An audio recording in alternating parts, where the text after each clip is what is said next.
Shalom, selamat jumpa kembali dengan saya Pendeta Jeko Tambunan di dalam tema judul tentang gereja yang benar. Di sesi pertama saya dengan dasar pengulasan di dalam Kitab Musa atau Tabernakel Musa. Untuk sesi kedua ini, saya akan ambil dari Kidung Agung, Kitab Soleman.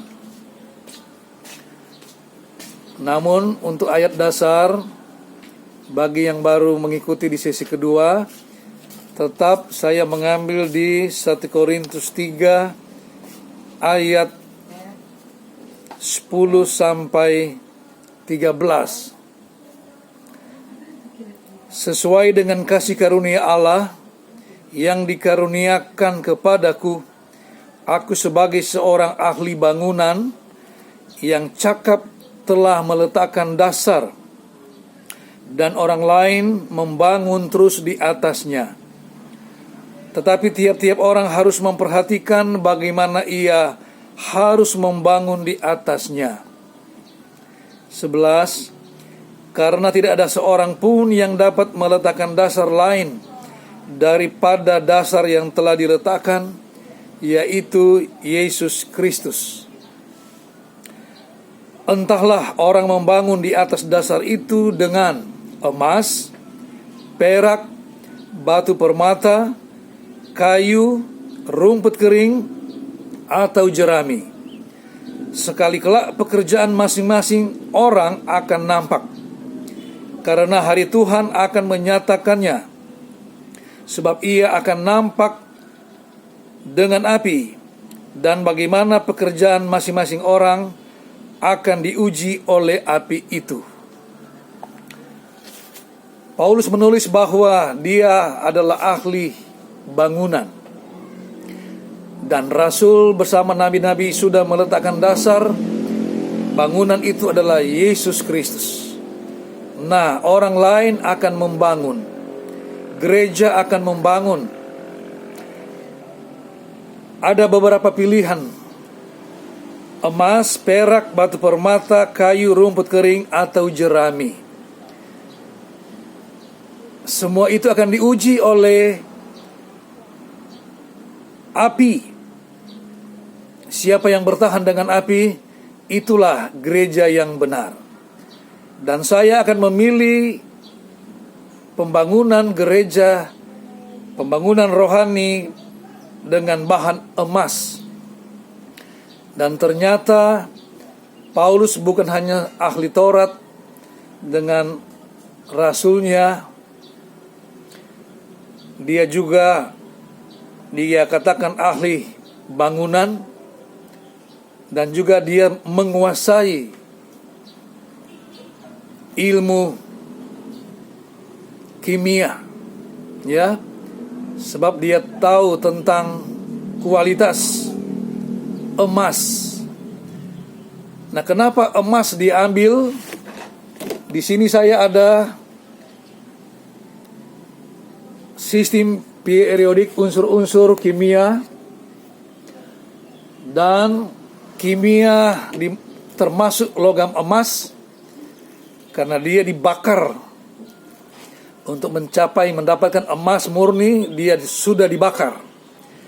Kenapa dia masuk logam mulia? Karena atom-atomnya memenuhi syarat 7 lapisan, 7 ruang.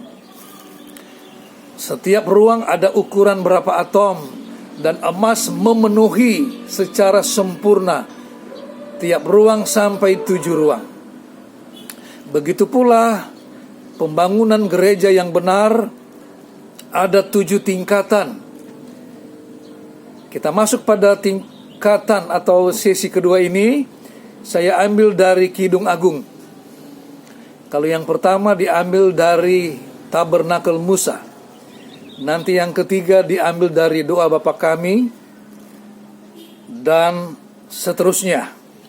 Saya membaca dari Kidung Agung. Kidung Agung 4 sampai 5. Judul di sini adalah perikop mempelai laki-laki memuji mempelai perempuan. Nah, gereja yang benar adalah mempelai perempuan. Ayat 1. Lihatlah cantik engkau, manisku, sungguh cantik engkau. Bagaikan merpati matamu di balik telukungmu. Rambutmu bagaikan kawanan kambing yang bergelombang turun dari pegunungan Gilead. Gigimu bagaikan kawanan domba yang baru saja dicukur, yang keluar dari tempat pembasuhan, yang beranak kembar semuanya, yang tak beranak tak ada. Bagaikan seutas pita kermisi bibirmu, dan elok mulutmu, bagaikan belahan buah delima pelipismu di balik telukungmu. Lehermu seperti menara Daud, dibangun untuk menyimpan senjata. 1000 perisai tergantung padanya, dan gada para pahlawan semuanya. Seperti 2 anak rusa buah dadamu, seperti anak kembar kinjang yang tengah makan rumput di tengah-tengah bunga bakung. Saudara-saudara, ada 7 poin di sini. Yang pertama, saya tidak khotbah tetapi menggali, membuktikan jadi versi cepat. 1. Mata. 2. Rambut. 3. Gigi. 4. Bibir. 5. Pelipis. 6. Leher. 7. Buah dada. Ini ada di buku saya. Ini masih sangat sederhana. Mudah-mudahan berikut saya akan bikin gambar yang lebih besar. Nah, kita akan membahas poin pertama. Saya belum pakai ayat-ayat. Jika ada yang mau bertanya, silahkan sekalian bertanya, nanti kita diskusi. Siapa tahu berikut saya akan pakai gambar besar di belakang dengan ayat-ayatnya. Perhatikan di sini.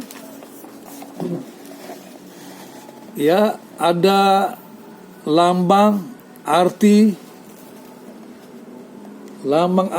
tujuan, fungsi, dan kesimpulan. Kita masuk poin pertama, mata. Mata di sini dikatakan bagaikan merpati. Kenapa diambil gambaran burung merpati? Saya terangkan berdasarkan bagan ini. Merpati berarti Roh Kudus. Roh Kudus, kuda putih. Roh Kudus, roh yang suci. Merpati tidak ada dusta dia. Tidak ada empedu. Matanya bulat. Kejujuran ada di sana. Saya langsung saja mengartikan Roh Kudus. Gereja,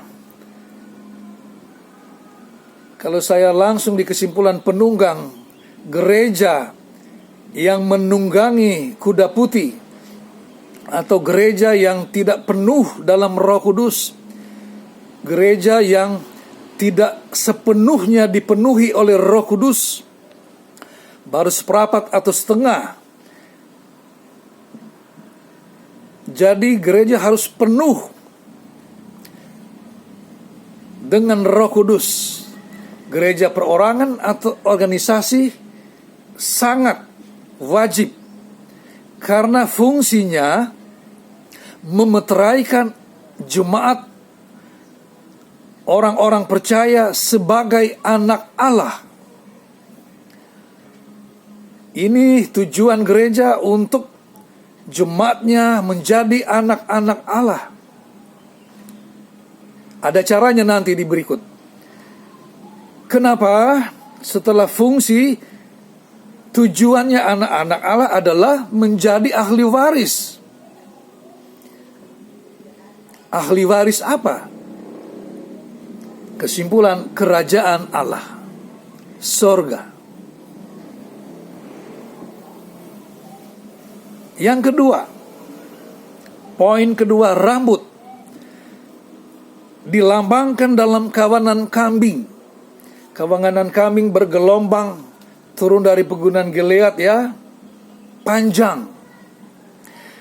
Itu rambut. Kita lahir, manusia lahir rambut masih pendek. Jika tidak digunting seperti Samuel, ya seperti Yesus, dia bertumbuh terus. Kalau kita biarkan, artinya rambut itu bertumbuh terus. Berbicara arti kedewasaan. Umur kita akan bertumbuh terus.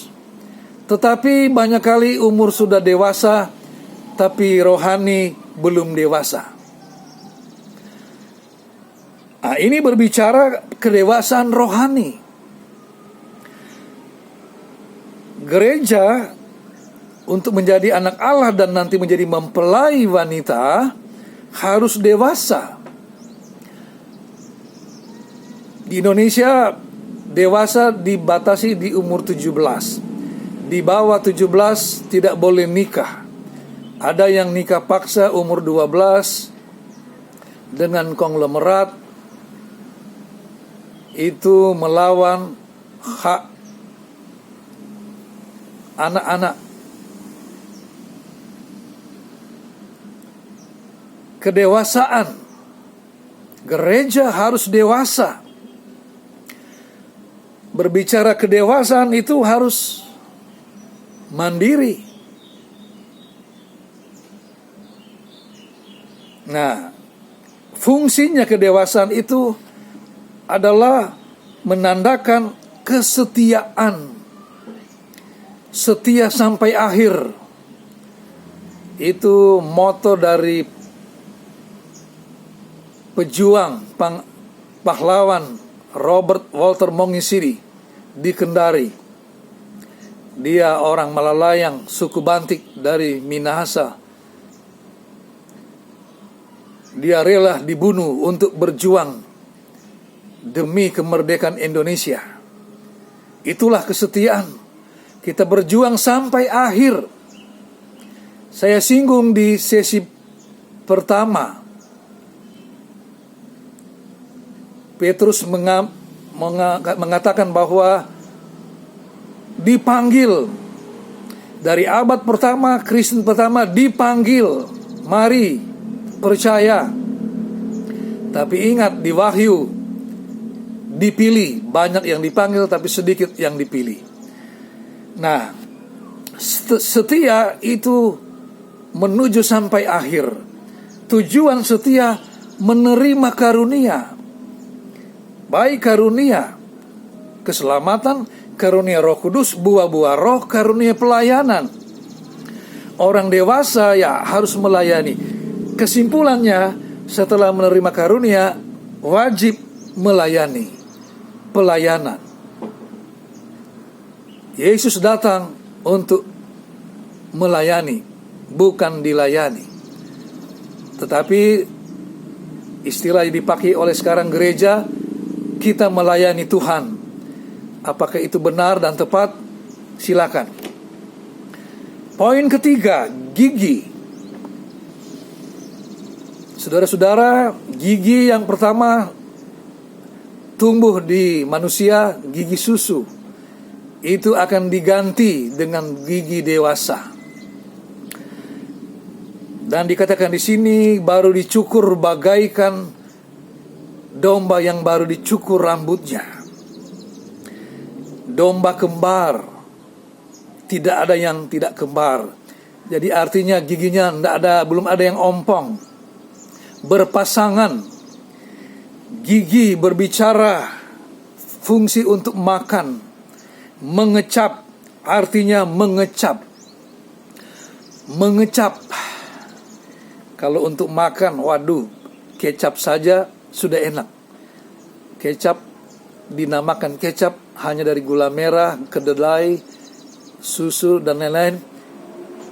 Jadi merek kecap. Gigi untuk mengecap. Fungsi mengecap adalah untuk belajar, mengecap pendidikan dari usia dini, TK, dan seterusnya.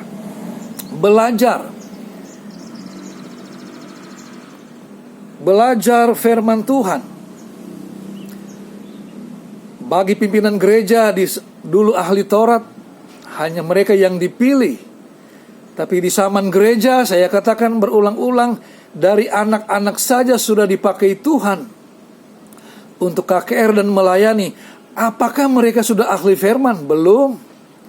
Seberapa saja yang mereka tahu, kita tahu, itu yang dipakai Tuhan untuk dijabarkan, disampaikan. Buku ini sejak tahun 2005, ya, sudah robek malah. Saya bikin untuk studi dalam kuliah. Dan rupanya cocok untuk masa sekarang, menggambarkan gereja yang benar. Belajar terus sampai Tuhan datang. Nah, khususnya akhir zaman ini. Tujuan dari belajar adalah akhirnya rendah hati.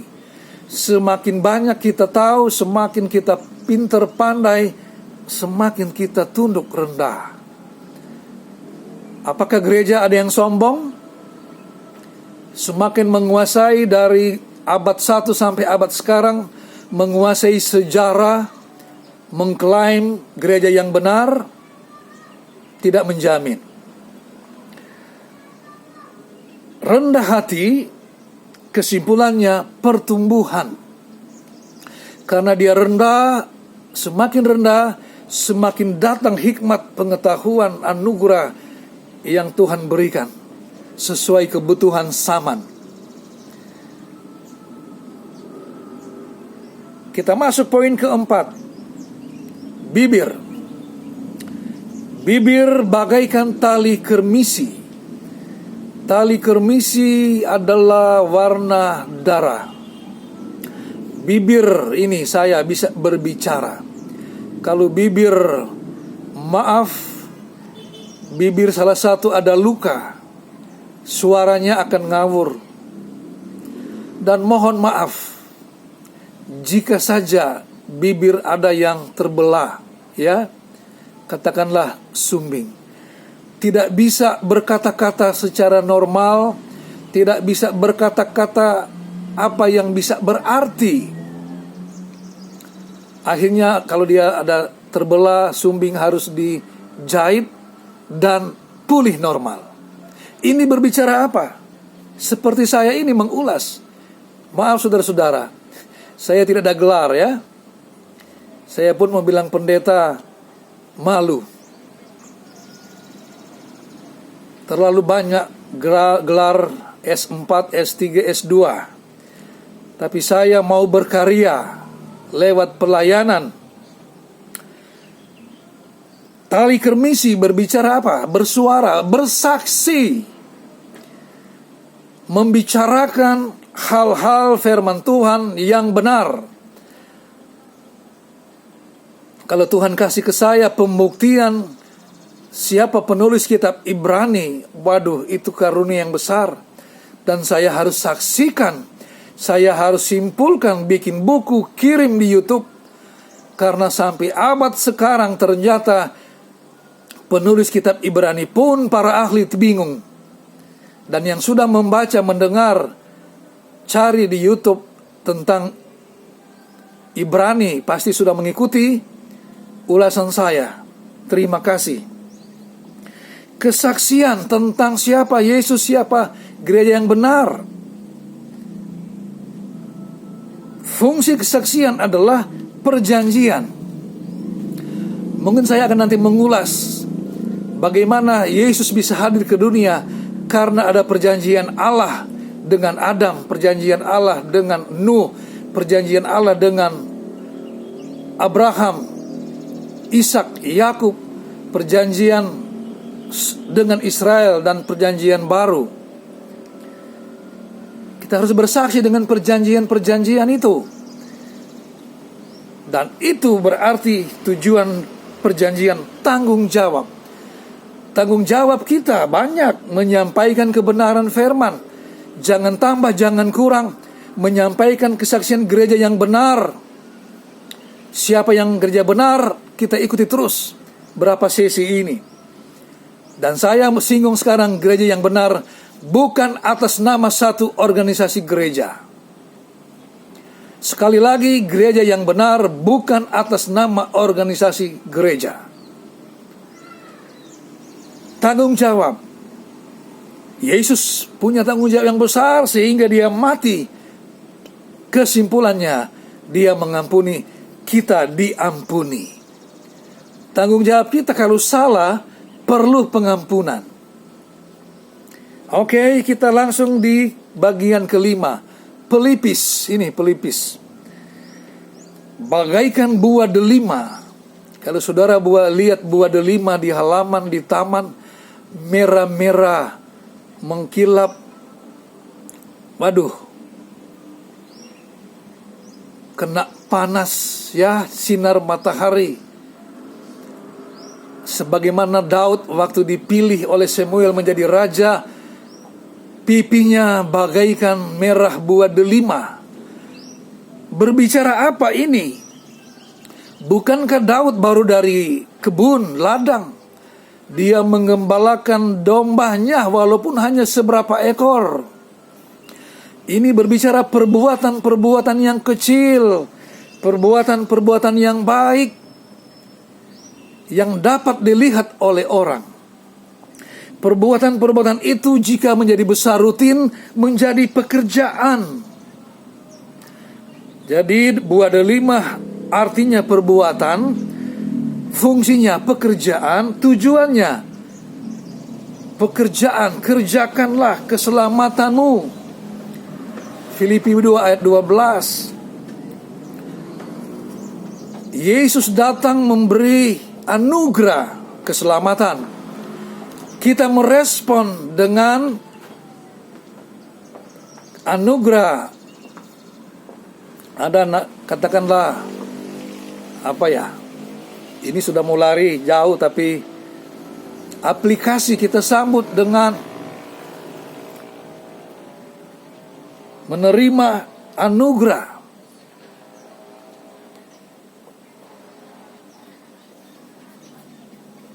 Kita tahan dulu supaya tidak panjang.